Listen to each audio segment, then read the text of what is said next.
Ndodhemi këtu në institucionin e ekzekutimit të vendimeve penale të Durrës, bashku me drejtorin e përgjithshëm të bugjeve dhe drejtorin vendor, për të monitoruar nga afër situatën. Sigurisht janë marrë gjithë masat e nevojshme, si lidhur me stakimin e regjistrit elektrike në katrin e parë, evakuimin e personave që qëndrojnë praktike institucionin në katët e larta, dhe kemi gjithashtu në mbështetje tonë dhe pompat me kapacitet të lartë nga Ministria e Mbrojtjes, njëkohësisht po funksionon plotësisht dhe Komisioni i Emergjencave Civile në Durrës për të garantuar që gjithçka do shkojë brenda normalitetit.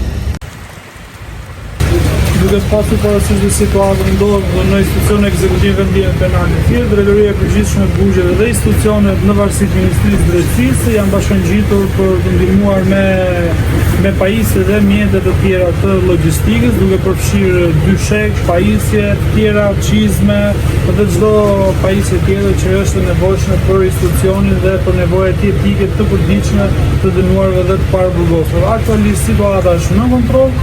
Është monitorim nga gjitha strukturat e sigurisë dhe strukturat e çështjeve sociale.